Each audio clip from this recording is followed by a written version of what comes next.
Política en el Brasil. Alguien dirá sorpresiva. No es sorpresiva. Y no es sorpresiva no porque uno supiera que iba a pasar exactamente lo que pasó, sino que los antecedentes de contexto podrían al menos haber alterado de una manera más eficiente a la inteligencia de la policía brasilera, porque habían campamentos de bolsonaristas en Brasilia, cerca de Brasilia, había movimientos de buses de muchos estados que estaban yendo a Brasilia, etcétera. Había muchos antecedentes que podrían hacer pensar que al menos iba a ser una jornada complicada. No al nivel de gravedad de asaltar los poderes del Estado, pero de alguna manera nos recuerda lo que pasó el 6 de enero, creo que del 2021 en Washington. Bueno, pero esa crisis política hay que explicarle, tratar de entenderla mejor. Para eso está con nosotros el historiador del Instituto de República, Alejandro San Francisco. Alejandro, buenas noches, gracias por estar aquí. Muchas gracias, Matías. ¿Ves similitudes en el caso del asalto en Washington al Capitolio y lo que ocurrió ayer en Brasilia? A mí me parece que hay similitudes al menos en tres niveles. En primer lugar, por el perfil de los liderazgos de los presidentes salientes, que son Donald Trump y Jair Bolsonaro.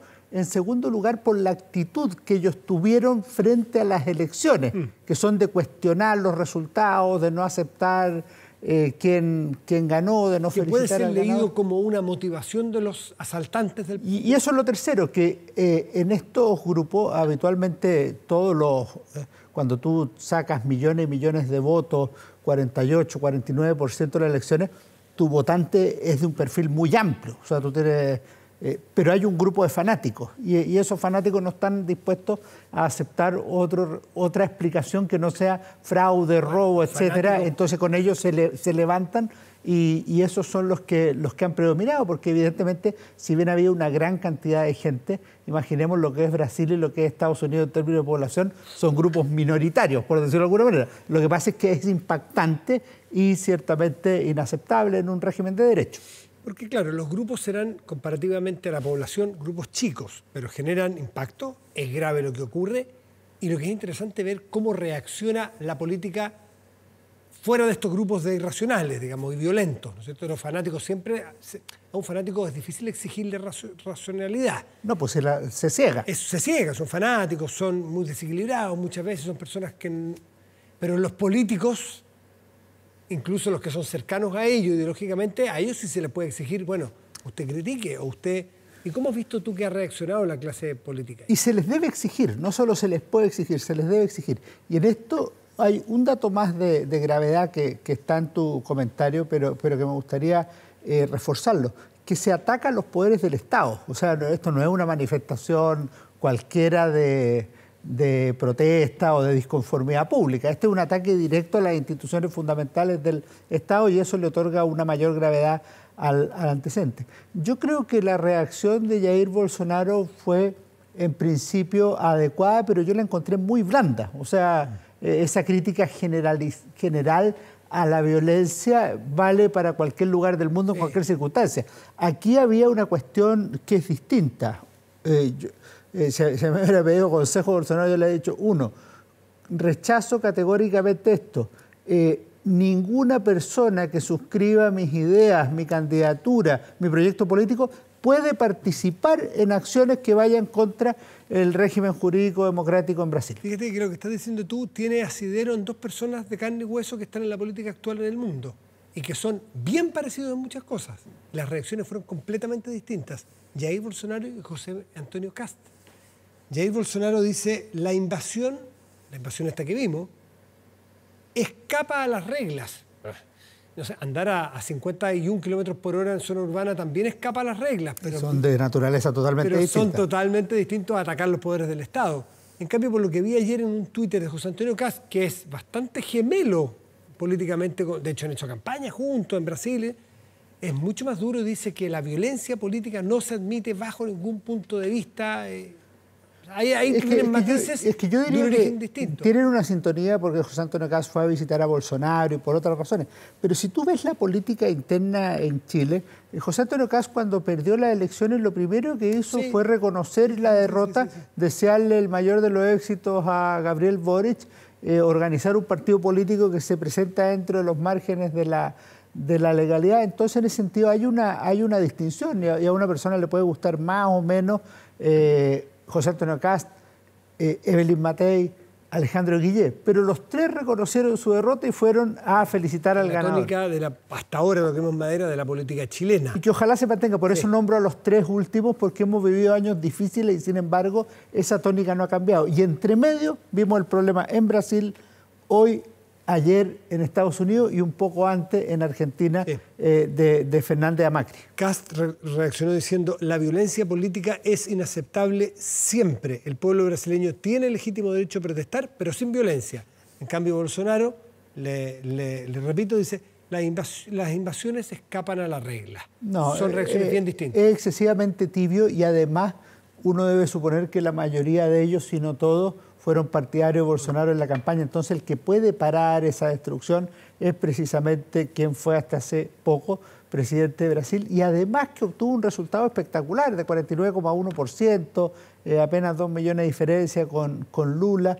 La democracia brasileña tiene problemas, tú dijiste una cosa en la presentación, esto no era esperable que ocurriera tal como ocurrió, pero no es ajeno tampoco a lo que está pasando en Brasil. Si tú analizas el discurso de Lula al asumir el mando, él dijo básicamente dos cosas: queremos derrotar la pobreza y el hambre sobre todo, y en segundo lugar, queremos fortalecer la democracia siempre, dictadura nunca más. Entonces, hay un tema con la democracia que está débil no solo en Brasil, sino que en la región, y yo diría que el mundo hoy día es más iliberal que hace 10, 20 o 30 años. Porque las dictaduras de hoy, Alejandro San Francisco, no son las de antaño, que eran los golpes de Estado más clásicos. Hoy día muchos mandatarios se hacen del poder de manera ilegítima estando en el poder. Así es. Y esa ha sido la tónica en América Latina. Si tú miras desde Fujimori en adelante, lo que se ha producido es esta necesidad de un segundo mandato, incluso o cambiando la Constitución o violentándola, y eso ha sido uno de los peores males que ha sufrido América Latina. Felizmente Chile todavía no cae en esa regla del segundo mandato, porque además tiene un uso de recursos fiscales en favor del presidente que está en el mando, que es tremendo. Tú bien podrías modificar la Constitución, que haya un segundo mandato, pero que no beneficie a quien haga la modificación, sino que a partir del siguiente. Para partir. O sea, eso es un mínimo de decencia política y Chile se mantiene esa regla. Pero yo me refiero en general a que hoy los dictadores no son tan claramente dictadores como eran los clásicos, ¿no es cierto? Así es. No llegaron por un golpe. Sino que son... hay casos raros. Putin, para muchos es una dictadura. Suma y sigue. Erdogan en Turquía también podría ser una dictadura. Pero por favor, ¿de qué está hablando? Ha ganado elecciones. Pero tienes razón. La génesis de la dictadura de Fujimori fue la democracia. La génesis de la dictadura de Ortega en Nicaragua fue la democracia. O sea, efectivamente de una naturaleza distinta. Y hoy día la gente que estaba violentando el triángulo, los tres poderes del Estado, ellos no estaban haciendo un golpe de Estado, estaban pidiendo un golpe de Estado. Claro, por supuesto. ¿Hay alguna comparación, tú como historiador, o cómo crees que lo va a haber, alguna comparación con lo que ocurrió en Brasil de ayer y lo que ocurrió en el estallido social en Chile? Porque algunos dicen, ¿por qué a esto le llamamos estallido social y a lo de allá intento de golpe? Tú dijiste, bueno, porque en Brasil es muy grave porque se atenta a los tres sedes de los poderes del Estado. Aquí en Chile fue más bien callejero, grave, muy violento, pero ni a la Corte Suprema, ni a la Moneda, ni al Congreso Nacional. ¿Eso hace una diferencia en tu juicio? Yo creo que hay similitudes y diferencias, por ende no son iguales los procesos, los dos reflejan crisis políticas de distinta naturaleza. A mí me parece que lo que ocurrió en Chile, todavía hay una lucha conceptual, fue un estallido social, fue una revuelta popular, fue una revolución, esa es la fórmula que prefiero yo, o qué fue. En el caso de Brasil, yo hasta lo que alcanzo a comprender el proceso, hasta esta hora, no fue un golpe de Estado, sino un intento de provocar un golpe de Estado. Sería más parecido, guardando todas las proporciones, a lo que ocurrió el 69 en Chile con el tacnazo. A ver si eso precipitaba movimientos mayores. O el tanquetazo incluso del 73, de junio, del 29 de junio. O sea, si se sumaban otros. Esto está en esa naturaleza. Veamos si nos resulta y si se suman otros, cae Lula. Pero no tenía ninguna capacidad de generar un golpe de Estado. ¿Cómo reaccionó la Fuerza Armada brasileña ante esta provocación o invitación de algunos grupos? Porque hay ex miembros de la Fuerza Armada brasileña que son muy partícipes de estos grupos radicales. No sé si estaban allí, pero son al menos muy similares, algunos ex, de mucha sintonía ideológica, muy pro Bolsonaro. Hasta lo que sabemos, hasta este minuto han funcionado directamente de acuerdo a los principios generales de las Fuerzas Armadas, que son de obediencia y no de liberación en términos políticos, o sea, lo que les corresponde a ellas, si es que no se ha producido una violación flagrante de la Constitución y las leyes por parte del gobierno, es obedecer al gobierno constituido, no andar viendo cómo está la oferta electoral para ver dónde me sumo, y en ese sentido no ha habido problemas en Brasil. De hecho, si las Fuerzas Armadas tuvieran una duda o una comunidad en contra del gobierno, se produce o una guerra civil o un golpe de Estado. Si las Fuerzas Armadas se mantienen en unidad con el poder que existe, no se produce ni guerra civil ni golpe de Estado. Fue lo que ocurrió en el Perú recientemente con Pedro Castillo. Efectivamente. O sea, las Fuerzas Armadas ahí deliberaron y lo que dijeron es: el señor Castillo se salió de la Constitución y las leyes, no lo podemos seguir obedeciendo. O sea, deliberaron, claro, no sé si deliberaron, pero se mantuvieron restrictamente en la Constitución y las leyes. Claro, pero en el fondo otra interpretación que hay del principio es que obedece ciegamente al presidente de la República. No tiene posibilidad de desobedecerlo, que es su comandante en jefe, que es su generalísimo. En este caso, como Castillo se salió de la... Sí, claro. Ahora, siempre que hay crisis, esto es una cuestión que hay que tener clara, en historia, siempre que hay crisis, las Fuerzas Armadas deliberan en términos internos y tienen que tomar una posición. Nos vamos contra el gobierno, Castillo, nos mantenemos leales al gobierno, aunque el gobierno haya violado la Constitución y las leyes, nos dividimos. Guerra Civil del 91 en Chile. ¿Nos debemos al presidente o nos debemos a la Constitución? A la Constitución. Esa es la discusión eterna en el tema de las Fuerzas Armadas. Y por eso siempre hay que decirle a quienes gobiernan y ciertamente a quienes son opositores: respetemos la Constitución y las leyes todos y cada uno de los que estamos en la política. Y por eso esto es muy grave, porque aquí no hay nada que justifique este movimiento insurreccional que se ha producido en Brasil. O sea, nada de nada, porque además, o sea, aunque llevara 3 años, tampoco, pero además lleva 8 días, o sea, además ganó la elección, y tú dijeras: mira, es que la crisis política ya no da para más en Brasil, pero si viene empezando un gobierno, aunque lo estuviera terminando tampoco, pero eso es lo curioso, digamos. Lula todavía no empieza a gobernar prácticamente y le intentan hacer un golpe. Además llega a ser torpe porque se gastan sus municiones, porque después, ¿quién va a apoyar esta tontera que hicieron, marcada por el fanatismo, por el no respeto a la democracia y otras cosas? Obviamente, de aquí en adelante, las críticas de esos sectores ultra, que yo creo que lo que conviene es que sean absolutamente desplazados, o sea, que terminen jugando solos. ¿Cómo queda Lula?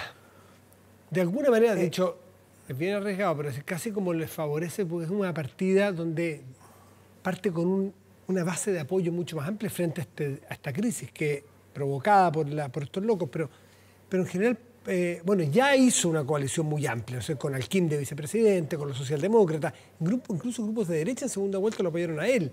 Pero ¿cómo entra Lula al gobierno con esta crisis? Yo creo que esto fortalece al gobierno de Lula.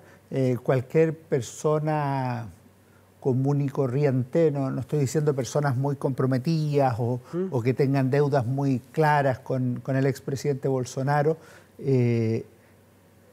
lo que debe decir el día de hoy es: estamos con el presidente de la República, estamos con el Poder Judicial, estamos con el Congreso Nacional, no estamos para aventuras en Brasil, no queremos otras cosas. Ese es el primero. Pero yo creo que también aquí se genera una amplia oportunidad para América Latina, para eso que dijo Lula en su discurso: democracia siempre, dictadura no más. Porque si tú recuerdas, cuando murió el dictador cubano Fidel Castro, por ejemplo, uno de los homenajes más sentidos fue precisamente de Lula. O sea, en esto todos tienen como tejado de vidrio en América Latina. Y lo mismo pasaba con estas reuniones amistosas con Chávez o con Maduro. Entonces, ojo con esas cosas, porque lo que un día ataca a Brasil, otro día ataca a Venezuela o a Cuba o a Nicaragua. Entonces, en un minuto beneficia a la derecha, en otro minuto a la izquierda. ¿Cuál es el tema de fondo? Que la democracia sea fortalecida. ¿Y qué pasa en la democracia? Bueno, que a veces gana la derecha, a veces gana la izquierda, a veces el centro. Y esas combinaciones hay que respetarlas, aunque no sea la que más me guste. Alejandro San Francisco, historiador del Instituto Res Pública. Muchísimas gracias por estar esta noche con nosotros aquí. Muchas gracias a ti, Matías. Oye, no, te tengo un regalo. Pues, sí, me estaba esperando. Yo no podía irme sin lo publicamos. No me lo entregaba, yo decía, bueno, ¿en qué momento? Lo publicamos en el Instituto Res Pública, breve historia del pensamiento político moderno de un gran pensador, Miguel Saralegui, filósofo del Instituto de Historia de la Universidad San Sebastián. Y yo creo que es un libro ideal para el verano, no sé si va a tener vacaciones, pero claro, se lee de corrido, no es solo para especialistas en pensamiento político. ¿Incluso yo lo podría leer de corrido? No, pero por favor. Alejandro, muchísimas gracias. Que esté muy bien. Nos vemos. Pausa.